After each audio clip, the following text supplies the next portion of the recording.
Hello everyone, कैसे हैं आप सब। मैं डॉक्टर प्रांजलि आपका बहुत बहुत स्वागत करती हूं। दोस्तों, आज हम बात करने वाले हैं एक बहुत ही ज़्यादा आम समस्या जिससे बच्चे से लेकर बड़े सभी बहुत ज़्यादा सफ़र होते हैं। और मुझे लगता है हर घर में आपको एक आध इंसान ऐसा मिल ही जाएगा जो स्नोरिंग यानी कि खर्राटे से सफ़रर हो। दोस्तों, खर्राटा कभी इस लेवल तक बढ़ जाता है कि जो बगल में इंसान सो रहा है उसकी नींद तक डिस्टर्ब हो जाती है। तो आज हम बात करेंगे इनके पीछे के कुछ एक्चुअल कारणों के बारे में कि किस वजह से आपको स्नोरिंग यानी कि खर्राटे की परेशानी देखने को मिलने लग जाती है। कब ये आपके लिए बहुत ज़्यादा थ्रेटनिंग हो सकता है कि बहुत बार लोगों में ऑक्सीजन इतना डिप कर जाता है कि वो बहुत ज़्यादा सीरियस कंडीशन तक क्रिएट कर सकता है। और होम्योपैथी की कुछ बहुत ही अच्छी दवाएं जो आपको स्नोरिंग ठीक करने में काफ़ी ज़्यादा लाभप्रद होंगी। तो ये वीडियो आपके लिए बहुत ज़्यादा इन्फॉर्मेटिव है, आप इसको अंत तक ज़रूर देखें और मेरे साथ बने रहे दोस्तों। तो चलिए शुरू करते हैं। दोस्तों, जो ये स्नोरिंग की कंडीशन है, माइल्ड होना दैट इज़ ओके कि कभी आप बहुत ज़्यादा थके हुए हैं, डीप स्लीप में, कभी कभार अगर आपको स्नोरिंग हो जा रही है तो ये एक चिंता का विषय नहीं है। लेकिन अगर यही परेशानी आपको बहुत ज़्यादा और आए दिन और बहुत ज़्यादा तेज़, बहुत लाउड साउंड के साथ आती है, तब आपको इस पे अटेंशन देने की आवश्यकता है। क्योंकि बहुत बार नेज़ल जो पैसेज है आपका इतना ज़्यादा ब्लॉक हो जाता है कि आपका ऑक्सीजन ड्रॉप करने लगता है और बहुत लोगों में ये इवन बेहोशी जैसी समस्या भी क्रिएट कर सकता है। इसके कारणों के बारे में बात करें तो सबसे जो कॉमन है उससे लेकर हम सबसे क्रॉनिक कंडीशन तक बात करेंगे। तो सबसे पहला जो हमारा नेज़ल पैसेज है उससे शुरू करते हैं कि सबसे पहले आपके नाक में अगर कोई ऑब्स्ट्रक्शन हो रहा है, अब ये ऑब्स्ट्रक्शन आपको किसी कारण के वजह से हो सकता है, अंदर कोई इन्फ्लेमेशन हो, साइनस का इन्फेक्शन हुआ हो, नेज़ल पॉलिप बना हो, नेज़ल म्यूकस कंजेशन बहुत ज़्यादा हो, नाक थोड़ी सी डेविएटेड हो जिसे डीएनएस यानी कि डेविएटेड नेज़ल सेप्टम बोलते हैं। इस तरह की अगर कोई कंडीशन है तो आपको सांस लेने में दिक्कत होगी, आपका नेज़ल पैसेज ब्लॉक होगा which will create a snoring sound. Next है आपकी जो थ्रोट और जो टंग मसल्स की टोन है वो कम होती जाना। जो आपकी टंग है और थ्रोट की जो मसल्स हैं अगर बहुत ज़्यादा रिलैक्स फेज में चली जाती हैं, इसके पीछे का कारण हो सकता है कि आप बहुत ज़्यादा डीप स्लीप में हैं, ऐसी कोई मेडिकेशंस पे हैं, लाइक आप डिप्रेशन वाली मेडिसिन पर हैं या फिर आप कोई एलर्जिक मेडिसिन लेते हैं, या जो भी दवाएं जो आपको थोड़ा सेडेशन कॉज करती हैं उसकी वजह से आप काफ़ी डीप स्लीप में अगर जा रहे हैं तो भी आपकी जो ये टोन जो आपकी थ्रोट एंड टंग की मसल्स में जो एक टोन होना चाहिए वो काफ़ी रिलैक्स हो जाता है और वो आपके जो ये एयर पैसेज है उसको ऑब्स्ट्रिक्ट करने लग जाता है। उसकी ऑब्स्ट्रक्शन की वजह से अगेन आपको जो साउंड ऑफ स्नोरिंग है वो सुनने को मिलने लगेगा। नेक्स्ट पॉसिबल कॉज है दोस्तों बल्की थ्रोट एरिया। जो ये बल्कि यहाँ पे जो टिश्यूज का डिपोजिशन या समझ लें जिनकी जो नेक एरिया है उसमें बहुत ज़्यादा अगर फैट डिपोजिशन है, स्पेशली जो ओबेज लोग होते हैं उनमें ये चीज़ें देखने को मिलती हैं कि ज़्यादा टिश्यूज़ के डिपोजिशन होने की वजह से आपका एयर पैसेज जो है वो कंस्ट्रिक्ट करने लग जाता है, जिसके फलस्वरूप आपको एयर पैसेज में ऑब्स्ट्रक्शन एंड स्नोरिंग की कंडीशन देखने को मिलने लगती है। नेक्स्ट जो पॉसिबिलिटी है दोस्तों, आपके जो सॉफ्ट पैलेट है एंड युवला है उसके जो है ज़रूरत से ज़्यादा लंबे होने की वजह से, लॉन्ग होने की वजह से भी आप में एक एयर वाइब्रेशन क्रिएट होती है जिसके वजह से भी ऑब्स्ट्रक्शन आता है एंड स्नोरिंग आपको देखने को मिलने लगती है। Sleeping position is also be the reason of snoring. आप अगर बैक साइड से आप सोते हैं तो आपकी जो टंग है वो भी आपके एयर पैसेज को ऑब्स्ट्रिक्ट कर रही होती है जिसके वजह से अगेन आपको स्नोरिंग की परेशानी देखने को मिलने लगती है। एज फैक्टर भी आता है, जैसे जैसे लोग बड़े होने लगते हैं, जैसे एज बढ़ रही है तो आपके जो थ्रोट में मसल्स हैं या जो उनकी टोनिसिटी वीकनेस बढ़ने लग जाती है उन मसल्स में because of the ageing also, जो आपको स्नोरिंग कॉज कर सकती है। अल्कोहल, स्मोकिंग, ये सारी चीज़ें भी आपको क्रिएट करेंगी दिस स्नोरिंग एपिसोड, क्योंकि अल्कोहल के बाद से जो आपकी जो थ्रोट मसल्स हैं वो काफ़ी ज़्यादा रिलैक्स हो जाती हैं और वो ऑब्स्ट्रक्शन कॉज करती है एयर पैसेज में, उससे भी दिक्कत होती है।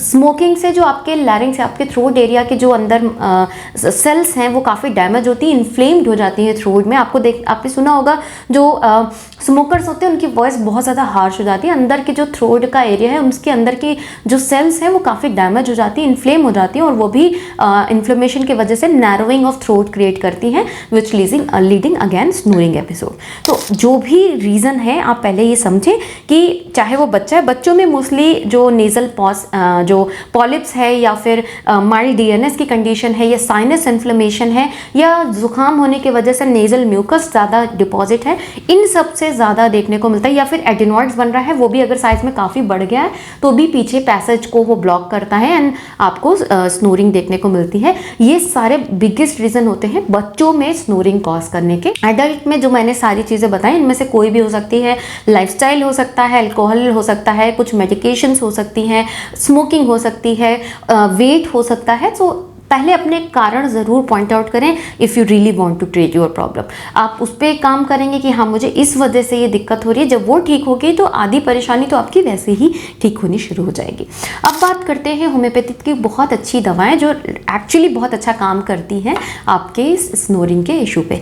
सबसे पहली मेडिसिन है दोस्तों लेमिना माइनर। आपको 30 पोटेंसी में प्रयोग करनी है। उन लोगों के लिए बहुत अच्छी होती है जिनके नेज़ल पार्ट में ऑब्स्ट्रक्शन है, यानी कि आपको नेज़ल पॉलिप की कंडीशन हो सकती है, साइनस में इन्फ्लेमेशन हो सकता है, आपकी म्यूकस बहुत ज़्यादा नाक में बन रहा हो, आपके साइनस में फिल्ड हो और आपके नेज़ल पैसेज को अगर वो ऑब्स्ट्रक्ट कर रहा है तो lamina minor is ideal medicine for this. बच्चों को दे रहे हैं आप 2 बूंद दिन में 3 बार आप 1 चम्मच पानी में डाल के दे सकते हैं। बड़े 4-4 बूंद 3 टाइम्स अ डे लेंगे। आप डायरेक्टली ज़बान पे भी ले सकते हैं या 1 चम्मच पानी में डाल के ले सकते हैं। सेकेंड मेडिसिन है ओपियम 200 पोटेंसी में आपको प्रयोग करनी है। 4 बूंद रोज रात में सोने से लगभग 1 घंटे पहले। ये उन लोगों पे बहुत अच्छी काम करती है जिनकी थ्रोट मसल्स बहुत ज़्यादा रिलैक्स हो जाती है। अब वो केस आपका अल्कोहल के बाद से भी हो सकता है। आप में जो नॉर्मल भी आपकी जो आप इतने डीप स्लीप वाले इंसान हैं कि आप बहुत ज़्यादा गहरी नींद में सोते हैं, उससे भी आपकी जो टंग है और या फिर थ्रोट मसल्स हैं वो एकदम पैसेज को ब्लॉक करने लगती है। तो ओपियम एक स्ट्रेंथ, एक टोन देने में हेल्प करता है इन सिचुएशन में और स्नोरिंग को प्रिवेंट करने में हेल्प करता है। क्रॉनिक स्नोरिंग के केस में भी ओपियम बहुत अच्छी काम करती है, तो आप इसको ज़रूर यूज़ कर सकते हैं। 4 बूंद डायरेक्ट ज़बान पे ले सकते हैं, 1 चम्मच पानी में 1 घंटे पहले सोने के आप इसको यूज़ करें, ये काफ़ी आपके लिए लाभप्रद होगी। नेक्स्ट मेडिसिन है दोस्तों काली बाइक्रोम। ये आप 30 पोटेंसी में यूज़ करेंगे। उन लोगों के लिए अगेन ये बच्चों पे भी बहुत अच्छी काम करेगी। अगर आपको बहुत ज़्यादा जुकाम, नाक बंद हो रही है, बहुत ज़्यादा म्यूकस आपके नाक में जमा हुआ है या साइनस में बहुत ज़्यादा फ्लम जम रहा है, थिक नेज़ल डिस्चार्ज आ रहा है और उसके साथ आप बहुत लाउड स्नोरिंग सुनते हैं, चाहे वो बड़ों में हो या बच्चों में। बड़ों में एलर्जी वाली दिक्कत की वजह से या फिर एक्यूट कंडीशन में कफ कोल्ड की वजह से हो सकता है, बच्चों में भी ये कंडीशन देखने को मिल सकती है। तो जिनमें बहुत लाउड साउंड आ रहा हो, जिससे समझ में आ रहा हो कि आपके जो नेज़ल पैसेज है उसमें कहीं ना कहीं ऑब्स्ट्रक्शन है, तो ये बहुत ज़्यादा हेल्पफुल होगी। और आपको साथ ही ये ज़रूर इस पॉइंट में ध्यान रखना है कि नाक से डिस्चार्ज बहुत ज़्यादा आ रहा हो, साइनस में इन्फेक्शन आपको लग रहा हो, देन आप कैलीबाइक्रोम यूज़ कर सकते हैं। 30 पोटेंसी में यूज़ करें, 3 टाइम्स अ डे लेना है। 2-2 बूंद बच्चों को दें, बड़े 4 बूंद लें, ये काफ़ी ज़्यादा हेल्पफुल होगी। नेक्स्ट मेडिसिन है कैलकेरिया कार्ब। आप 200 पोटेंसी में यूज़ करें, 2 बूंद सुबह में, 2 बूंद शाम में। अगर आप बहुत ज़्यादा फ्लैटी फ्लबी इंसान हैं और उसके वजह से आपको स्नोरिंग बहुत ज़्यादा बढ़ रही है, आपके इस पर्टिकुलर जोन में बहुत ज़्यादा फैट डिपोजिशन है आपको, और इसके वजह से आपको जो नेक में जो कंस्ट्रिक्शन कॉज हो रहा है, मतलब आपका जो फैट है वो आपके एयर पैसेज में कहीं ना कहीं ऑब्स्ट्रक्शन कॉज कर रहा है, उनके लिए कैलकेरिया कार्ब बहुत अच्छी मेडिसिन मानी जाती है। इन केस आप इसको सुबह शाम प्रयोग करें और अपने वेट को भी कम करने में हेल्प लें, इससे भी आपको काफ़ी मदद मिलेगी। जैसे जैसे आपका फैट सेल यहाँ इस जोन से कम होगा, ऑटोमेटिकली आपकी स्नोरिंग की भी कंडीशन काफ़ी कम होती जाएगी। लास्ट मेडिसिन है दोस्तों नक्स वोमिका। 200 पोटेंसी में प्रयोग करनी है।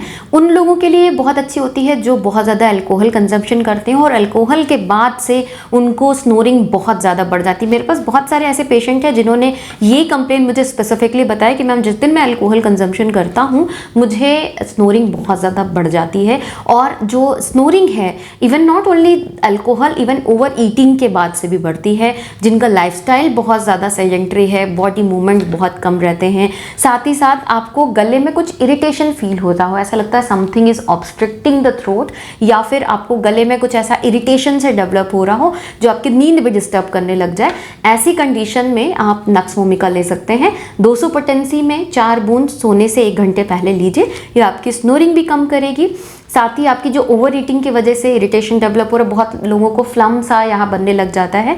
और देर नाइट में खाना कम करें, ये बहुत ज़रूरी है। आप बहुत ओवर ईटिंग नहीं करें लेट नाइट में, आप थोड़ा कम से कम सोने से 2-2.5 घंटे पहले अपना खाना खाएं। वॉक ज़रूर करें ताकि ये एपिसोड्स आपको बनने ही कम हो जाए। अपने लक्षणों के बेसिस पे आप अपनी दवाओं को चयन करके ले सकते हैं और डेफिनेटली इनको थोड़ा सा लंबा ही लें, क्योंकि ये क्रॉनिक कंडीशन बन गई है। कम से कम 1-1.5 महीने 2 महीने आप प्रयोग करें, धीरे धीरे करके ये आपके स्नोरिंग के एपिसोड्स को काफ़ी हद तक ठीक कर देगा। और साथ में जो पॉजिटिव फैक्टर हैं उन पे ज़रूर ध्यान दें, तभी आप इसको पूरी तरह से ठीक कर पाएंगे। आशा है ये वीडियो आपको पसंद आया होगा। वीडियो अच्छा लगा है तो प्लीज़ इसे लाइक ज़रूर करें, शेयर करें ज़्यादा से ज़्यादा लोगों तक, ताकि वो भी अपनी परेशानियों को ठीक कर सकें विदाउट एनी साइड इफेक्ट। मिलती हूँ इसी तरह के इन्फॉर्मेटिव वीडियोज़ के साथ, तब तक के लिए thank you so much. Stay safe and healthy.